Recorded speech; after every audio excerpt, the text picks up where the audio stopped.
धनबाद काला कारोबार में चांदी ही चांदी।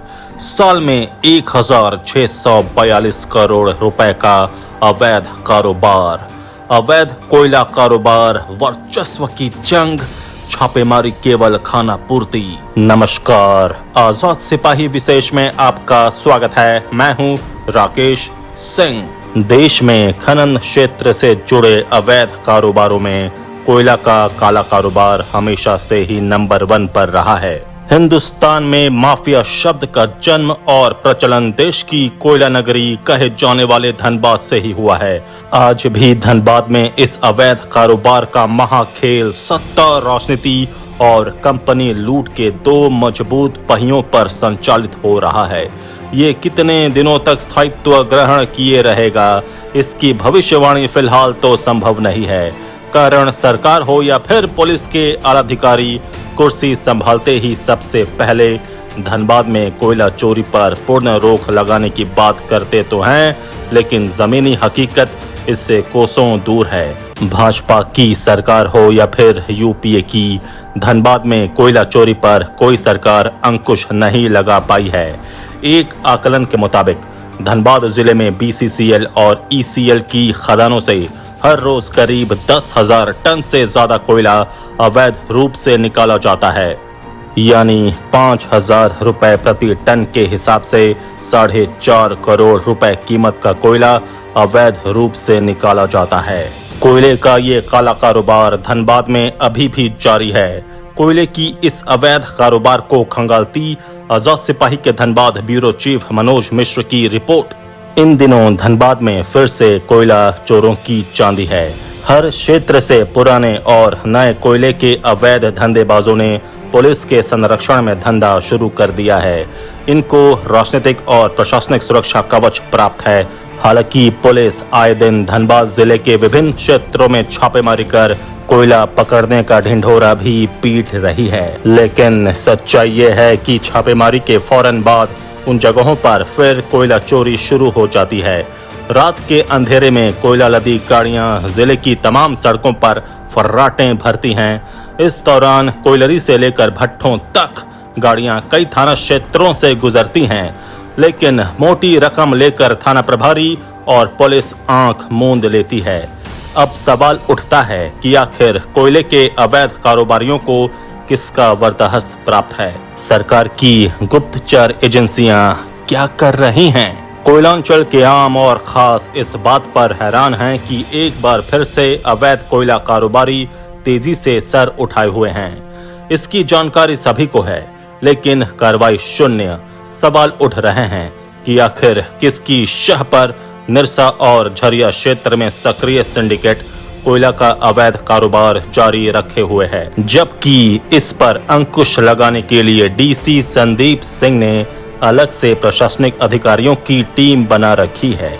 इस टीम ने कुछ स्थानों पर छापेमारी कर अवैध कोयला कारोबार का खुलासा भी किया था।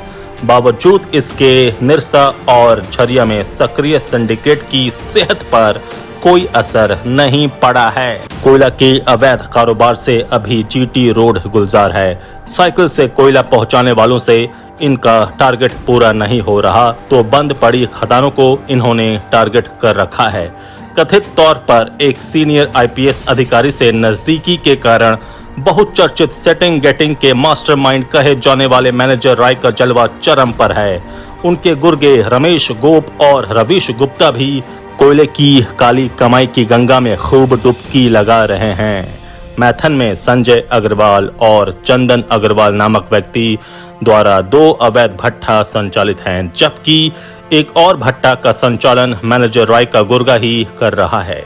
वहीं कालूबथान ओपी क्षेत्र में रामाशंकर और उसके भाई को 2-3 भट्ठा है, जहां से अवैध कोयला कारोबार धड़ल्ले से जारी है। इन दोनों का कारोबार निरसा में भी है। गोविंदपुर की कमान रमेश गोप के हाथों में है। वहीं पंचेत में रविश की कोयला की अवैध दुकान खुली हुई है। डीजे सेट मोटर पंप लगाकर अवैध कोयला खनन जारी है। वहीं मुगमा में मैनेजर राय के भट्ठा प्रीमियम के पीछे करीब 70 से 80 लाख का चारकोल पड़ा हुआ है, जिसे कोयला मिलावट कर MPL में खपाने की तैयारी है। वहीं राकेश ओझा के बरवा भट्टा में तीसरा क्षेत्र में संचालित देव प्रभा आउटसोर्सिंग से चोरी का लगभग 5000 टन कोयला खपाया गया है। यही हाल झरिया क्षेत्र का है। झरिया कोयलांचल में सक्रिय कोयला के अवैध कारोबार में खाग हो चुके कारोबारियों का सिंडिकेट बिना किसी डर भय के अपना काम कर रहा है। कुछ तो BCCL द्वारा उत्पादित कोयला पर ही हाथ साफ कर रहे हैं, तो कुछ खनन भी करवा रहे हैं। दशकों से कोयला के अवैध कारोबार के लिए GT रोड का निरसा क्षेत्र अपनी अलग पहचान बनाए हुए है। इस बार 2 माहिर पुराने खिलाड़ी राय और पांडे एक साथ हो गए हैं। दोनों पर्दा के पीछे से खेल खेलते हैं। जानकार बताते हैं कि रमेश और रवीश भी राय और पांडे के ही सिंडिकेट के सदस्य हैं। वहीं राकेश ओझा और चंदन भी खूब सुर्खियों में हैं। जानकारी के मुताबिक SSP कौशल किशोर के कार्यालय में तेजी से रमेश गोप का नाम निरसा के अवैध कारोबार जगत में उभरा। रमेश को मैनेजर राय का आशीर्वाद प्राप्त है। वो डंके की चोट पर क्षेत्र में कहता है कि उसे जिला के बाहर के एक अधिकारी का वरदहस्त प्राप्त है।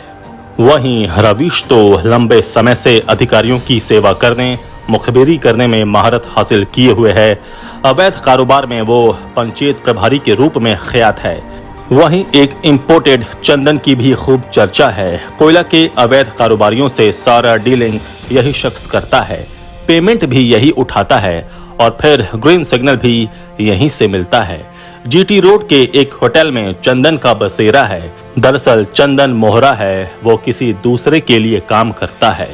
लाइसनर कहे जाने वाले मैनेजर राय कहते हैं कि रमेश और रवीश समेत अन्य अवैध कोयला कारोबारियों ने मेरा संरक्षण होने का दावा कर सबको भ्रम में डाल रखा है। उन्हें लाइसनर की उपाधि से अलंकृत करवा दिया, जबकि रमेश एक कद्दावर नेता का गुर्गा है। मैनेजर राय ने आजाद सिपाही को बताया कि राकेश ओझा नामक व्यक्ति की शह पर मीडिया उन्हें बदनाम कर रही है, जबकि सच्चाई है कि राकेश ओझा समेत मैथन, निरसा, कालूबथान, पंचेत, मुगमा क्षेत्रों में अवैध कोयला का कारोबार स्थानीय पत्रकार, पुलिस और DSP रैंक के अधिकारी की मिली भगत से संचालित है। इधर राकेश ओझा का कहना है कि मैनेजर राय के कारनामे जग जाहिर हैं। उन्होंने मैडम के नाम पर वसूली की। मैनेजर राय के भतीजे निरसा विधानसभा क्षेत्र में डंके की चोट पर कोयला का अवैध कारोबार कर रहे हैं। दरअसल मैनेजर राय और राकेश ओझा कभी बेहद करीबी थे। गोविंदपुर खालसा होटल के पास बरवाडा निवासी सोनू सिंह नामक व्यक्ति का 7 ट्रक अवैध कोयला जब्त किया गया था। सूत्र बताते हैं कि मैनेजर राय का मानना है कि राकेश ओझा ने ट्रक पकड़वाया और यहीं से दोनों के बीच अदावत शुरू हो गई।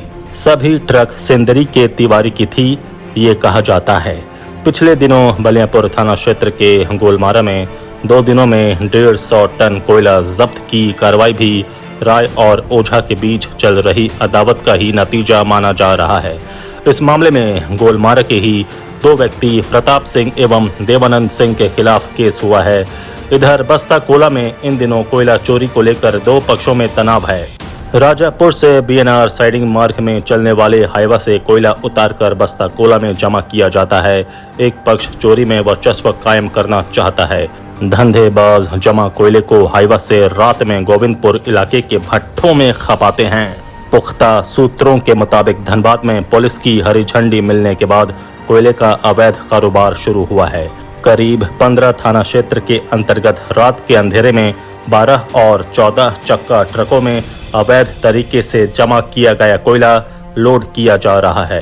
ट्रक लोड होने के बाद रात के अंधेरे में ही GT रोड के माध्यम से ट्रक बिहार बंगाल स्थित मंडियों में पहुंच रहा है। ताज्जुब की बात यह है कि खुलेआम JCB लगाकर ट्रकों को कोल साइडिंग से लोड किया जाता है, लेकिन पुलिस को इस बात की कानो खबर नहीं होती है। इससे साफ हो जाता है कि पुलिस की मौन सहमति अवैध कोयला कारोबारियों को मिली हुई है। जानकारी के मुताबिक पुलिस और कोयला चोरों के गठजोड़ से पंचायत, मुगमा, मैथन, कालूबथान, गल्फरबारी, कुमार धूबी, गोविंदपुर, बाघमारा, महुदा, सोनारडी, धर्मा बांध, तेतुलमारी, झरिया, बोरारगढ़, निरसा, तीसरा और बरवा अड्डा में कभी चोरी चुपके तो कभी खुल्लम खुल्ला कोयला चोरी हो रही है। कापासारा आउटसोर्सिंग के आसपास के सभी भट्ठे खुल गए हैं, जिसमें अवैध कोयला भी लिया जाता है। भट्ठे में अवैध कोयले की पूर्ति करने के लिए लोग जान जोखिम में डालकर रात दिन अवैध कोयला काटने में लगे हुए हैं। ईसीएल मुगमा एरिया के सुरक्षाकर्मी और बैजना कैंप के सीआईएसएफ कोयला चोरों को रोक नहीं पाते हैं। अवैध उत्खनन करने में आसपास के ग्रामीण ज्यादा शामिल हैं, लेकिन क्षेत्र के सभी कोयला भट्ठे खुलने से कोयला चोरों की संख्या में इजाफा हुआ है। धनबाद जिले में बीसीसीएल और ईसीएल की खदानों में हर रोज करीब 10 से 12% यानी 10,000 टन से ज्यादा अवैध रूप से कोयला निकाल लिया जाता है या चोरी हो जाता है।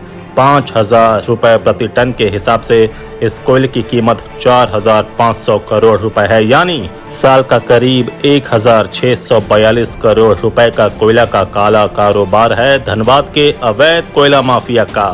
आजाद सिपाही के विशेष में अभी इतना ही। आप हमारे इस YouTube चैनल को जरूर सब्सक्राइब करें। आप हमारे Facebook पेज को भी जरूर लाइक और शेयर करें। धन्यवाद।